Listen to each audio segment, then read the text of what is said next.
right, so what is the main problem with the passive? Okay, so as you know, I'm an English teacher. Okay, so I teach English here in Brisbane, Australia, and I help loads of international students. All right, so I deal with people from all over the world. Okay, and I know their difficulties. Okay, so when it comes to the passive, what usually happens is most people, they know, okay, they know what the passive is. They look at the sentence, they can understand it. However, they can't quite use it. Or if they use it, if they make a sentence with the passive, they might make mistakes. Okay, so this is one of the main problems when it comes to the passive. Okay, most people know it, they recognize it, but they can't quite use it. Okay, and there's one specific mistake that most people make, which I'll tell you in a little bit. All right, okay?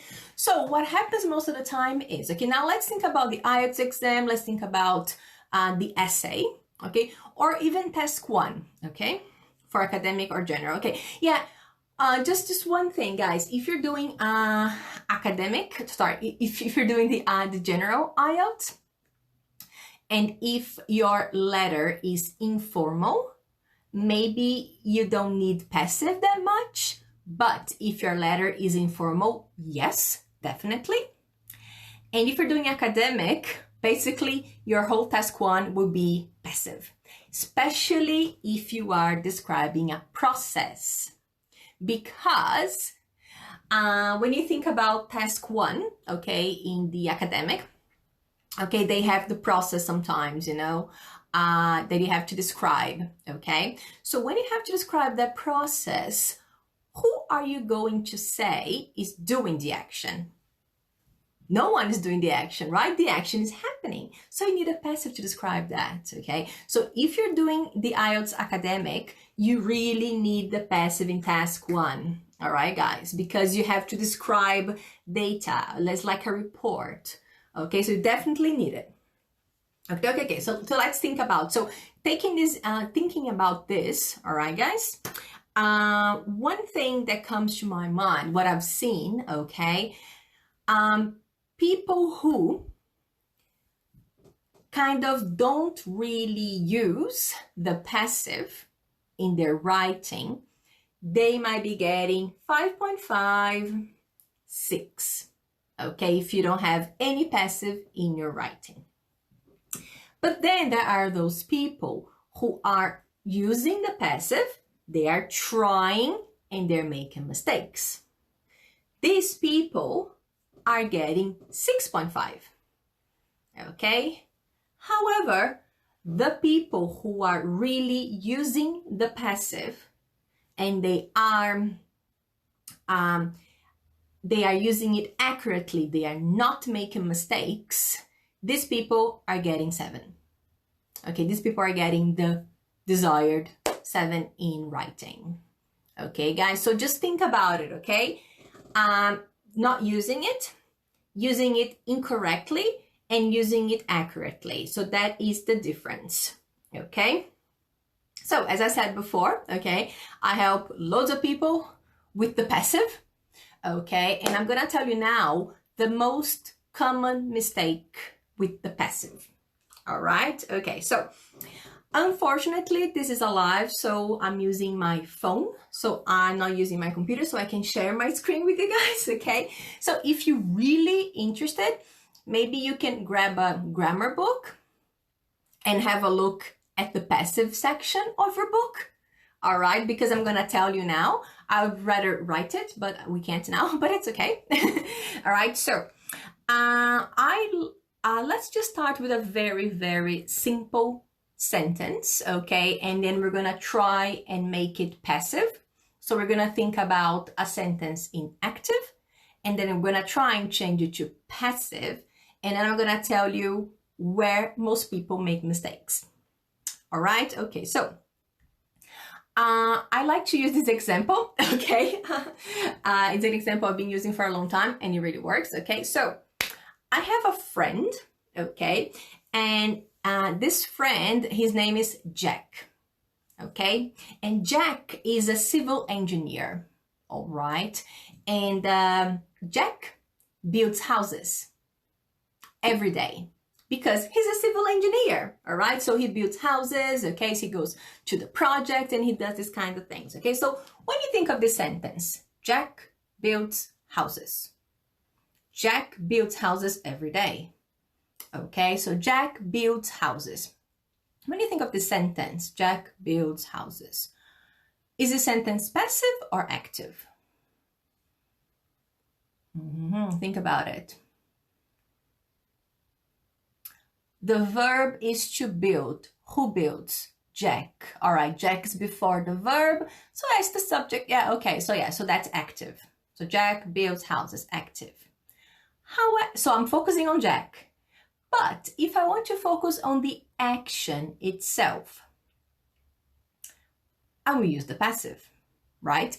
And how do I transform this simple sentence into passive? Okay, so my first sentence, I'm focusing on my friend Jack. Now I want to focus more on his actions, on the action of the building of the house, all right? So how can I change that? So Jack builds houses.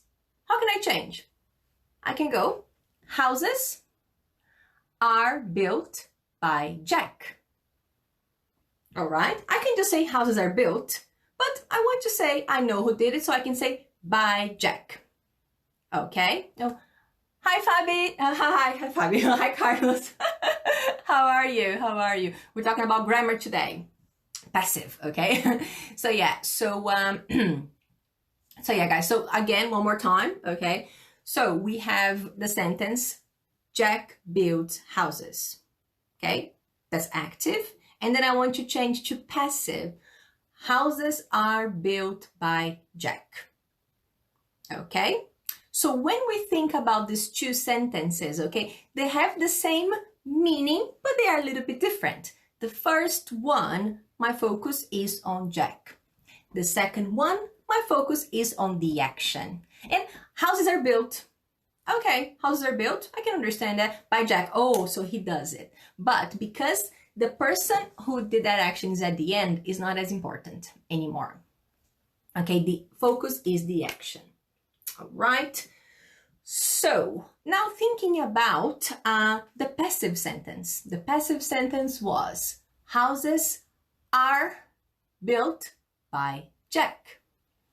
Okay, so usually I have the by at the end if I want to say that. Okay, guys. But now let's just focus on the first part. So we goes, houses are built. Full stop. So houses are built. Okay, let's explore a little bit now the grammar of this the sentence. Okay, and the passive, of course. So houses are built. That's passive, hey? Yeah, okay, yeah. So most people know that when we're using the passive, we think about the verb. In this case, the verb is build. All right, cool. So in the case the verb is build, so we know that we have to use the past participle of the verb. So instead of using build, I'm gonna use built. So houses are built. Cool. Everyone remembers that.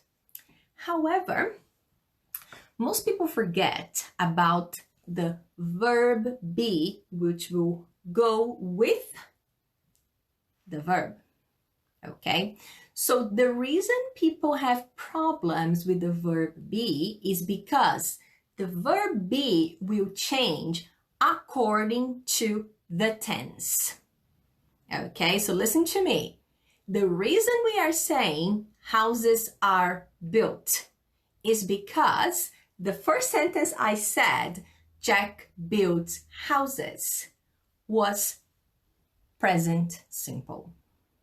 Okay, so if I want to use the passive in the present simple, I need that version of the be. If it's plural, I would need are built.